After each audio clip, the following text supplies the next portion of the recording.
All right, I will say good morning, good morning. Let us begin. We are continuing Mesillas Yesharim in Parak Chaf Beis, chapter 22 of Mesillas Yesharim. Title of the chapter, Be'er Ha'anava, the meaning of humility. So the Ramchal writes as follows, or I should say explanation of the meaning of humility. Hine dibarnu ad heina me'anvas ha'machshava, nedaber ata me'anvas ha'maisa. So Ramchal writes, up until now we've really been focusing on what we'll call cognitive humility, or humility of thought. Now we're going to begin to focus on a bit more humility of action, actional humility. And the Ramchal explains that actional humility, by the way, also you'll notice a pattern that Ramchal often divides up things among these same lines.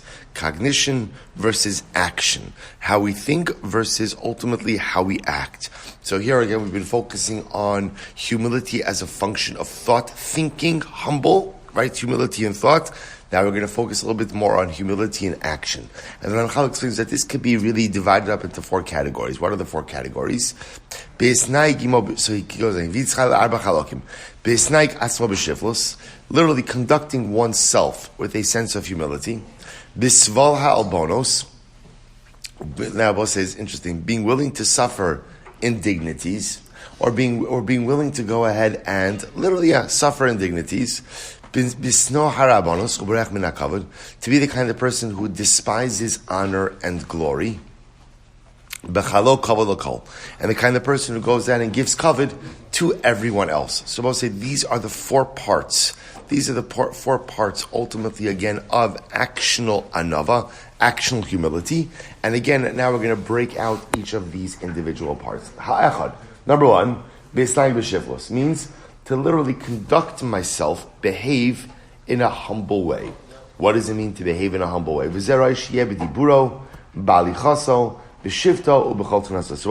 what we're going to do is, there are four different parts to actional humility.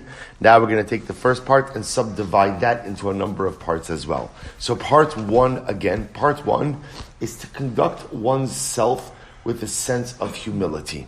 That's it. But with a shiflus literally means lowliness. But it doesn't, like we always say, it doesn't mean that you act like you're a nothing. But rather it means conducting oneself in a sense of lowliness. We'll define it. And he says this manifests itself in a number of ways. The way I talk, the way I walk, when I'm sitting, and in all of my actions. Okay, how does this work? Bidibura, what does it mean to conduct yourself with shiflus when you talk? The olam dibura shel adam benachos imabrios. We'll say a person should speak nicely. Just speak nicely. Now, benachos doesn't just mean nicely. Benachos also means softly. Speak softly, and this is not like speak softly and carry a big stick, right? That might be a good idea also. But he's talking about in general, just the way that I talk with people. This is not even the subject matter. It's not even what I'm talking about. It's how I'm talking to other individuals. That talking should be done with a softness, with a sensitivity. He goes on. Omikra malehu divrei chacham benachas nishman. There's a pasuk. Roshal Malach writes, the words of the sages are heard when they are said benachas, when they are said softly. Speak to people in a way that gives honor, not chas v'shalom degradation. V'cheinu omer baz l're'eu chasar leiv. And pasuk in Mishlei says, he who disparages his friend lacks heart. V'omer bevarasha gambos. So we'll say, so this is what it means to have a sense of, we'll call it lowliness or humility in speech, right? Just speak nicely. Speak nicely. And again, it's interesting here, he's really referring to speaking with a sense of nachos, speaking with a sense of softness. Next, bali chaso, the way I walk. Who is a person, who is a ben olam haba? An vasan ushval berach. Shayef ayil, shayef nafek. So what does this mean? We're focusing on this last part. Literally, again, he walks in kind of hunched over, walks out hunched over. The idea being that even the way that I walk, even the manner in which I hold myself, should be reflective of a sense of humility. Don't walk around with the straight, erect posture all the time. In other words, he's referring to a person who carries himself in a certain arrogant way.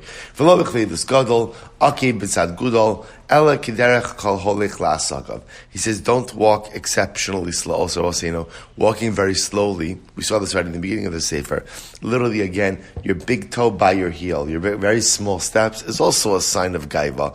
So don't carry yourself with that sense of gaiva. Rather, kederech kol holich la'asakav. This is fascinating. Walk like a person who's going to work. Now I'll say, what does it mean walk like a person is going to work? When I'm going to work, I have stuff I need to get done, right? I have things I need to accomplish. In other words, walk through life like you have, that shows you have a sense of purpose. You're going somewhere, a mission, right? You've got things to do. You've got things to accomplish. So there's no time to just saunter around, but rather, again, there has to be a certain sense of urgency in my gait.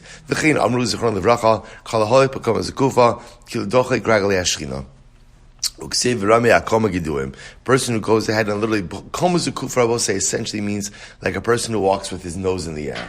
Right? The person who walks with a sense of arrogance, it's as if he's pushing away the Shekhinah itself. B'shifta. So I will say, so that's what it means to have humility when I walk. What does it mean, b'shifta? Humility when I sit. Shehei makomo ben hashvalim. I will say, sit amongst the lowly people. V'lo ben haramim. And you don't have to sit amongst the elevated people. We'll say the idea being that literally, physically, where I sit. So a lot of times a person likes to be with the cool guys, right? The person likes to be, with the in crowd. You don't need to sit with the in crowd, but rather go ahead and dafka put your place amongst those who perhaps are a little bit more peripheralized or marginalized. Be willing to even go ahead and put your place with the regular folk. Who gam came mikramali altis hadar lifnei melech umkom gidolim al tamod kitov amrlecha aleheina mashbilcha lifnei nadiv ashero einecha v'chein. In other words, zichron levracha b'veikar rabba harchek mimkomcha shnayim ushlosha makomos v'shev. So we'll say, so literally again, close to the mention over here that says that let's say a person has a makom. Person has a makom, a chashuv makom, an important makom kavua. So you shouldn't necessarily sit in his makom kavua, rather sit 2 or 3 spaces away until you're told to come into your makom. Now the truth is, that happens not to be the halacha with makom kavua. With makom kavua, you should sit in your makom. If you have makom kavua, sit in your makom kavua. But he's making a point. The point that he's making is a lot of times we try to go ahead and even subconsciously establish cover for ourselves by where we sit. So sit. Where you sit, how you sit, should be with humility as well. Al ta'ala shemel chared. Al kol maktin atzmo amru zichron levracha. Kol mi shemaktin atzmo al divrei Torah ba'olam hazeh na'aseh gadol li'olam haba. It was actually very beautiful. Quotes over here the Gemara Mesillas Yesharim that literally whoever makes himself small in regards to Torah in this world will be made great in the world to come. Ukineged za amru hashem esnefes harim atara kol mishu gadol ba'olam hazeh katan la'olam haba. I will say the idea is that there is an inverse relationship between how we conduct ourselves in this world and how we are treated in the world to come. So those who constantly run after covet and this world and ultimately are focused on the achievement of honor and glory in this world, in the world to come, they get none of it. And those who simply don't need it in this world and run away from it in this world, receive it in plentiful measure in Meretz Hashem in the world to come. An incredible idea. So therefore, someone who humbles himself in this world, ultimately, again, is able to receive much covered in the world to come. Li'olam yilmad adam midas kono. Gemara calls the Gemara Masechah Sota. Person should learn from HaKadosh Baruch Hu. How so? Well, it says incredible. This week's parasha. Shaharei haniach HaKadosh Baruch Hu kol harim ugvos. The Ribbon Shalom, he went ahead and literally he overlooked all of the other beautiful mountains. V'hishra shchinas al Har Sinai. And he chose to deliver the Torah in Har Sinai. Now Har Sinai we know was not the tallest of mountains. In fact, the opposite. It was one of the smallest mountains. So why would HaKadosh Baruch Hu choose to give his Torah Kedosha on the smallest of mountains? V'zeh mipnei shifluso. He did it dafka because of the lowliness of the mountain.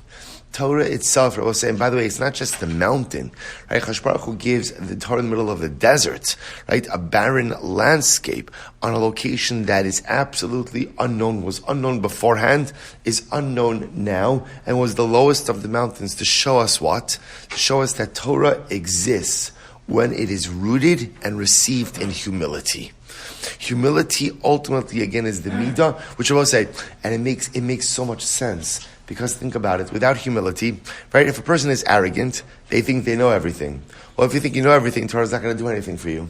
So it is only if a person is humble. Because when a person is humble, at the end of the day, what they recognize is, I know what I know, but I also know that I don't know so much. And that knowledge of knowing that I don't know so much, and there's so much for me to grow, so much for me to change, so many ways for me to evolve, that is the key ingredient for Kabbalah Satorah. V'chein amru l'sheiris nachalaso l'mi shemesim atzmo kishirayim. It will say this is very beautiful. What does it mean, l'sheiris nachalaso, which literally means, again, that HaKadosh Baruch Hu even has compassion for the remnant of his people. So again here, the Ramchal defines it as l'mi shemesim atzmo kishirayim, to someone who makes himself like leftovers. So what does it mean? Leftovers aren't very chashuv, right? Leftovers aren't chashuv. They might be good, but they're not chashuv, right? So ultimately, again, who does HaKadosh Baruch Hu rest his presence on? To someone who makes himself like leftovers, meaning you don't have to be the main dish in life. You might be the main dish. You really might be the main dish, right? But lamaisa, at the end of the day, the main dish has a lot of kavod associated with it. The person who makes himself like shirayim, like the leftovers, ultimately engenders or instills within himself a humility. That's ultimately a person who is going to accomplish spiritually great things. So we'll stop over here for today. Shkoyach. Incredible.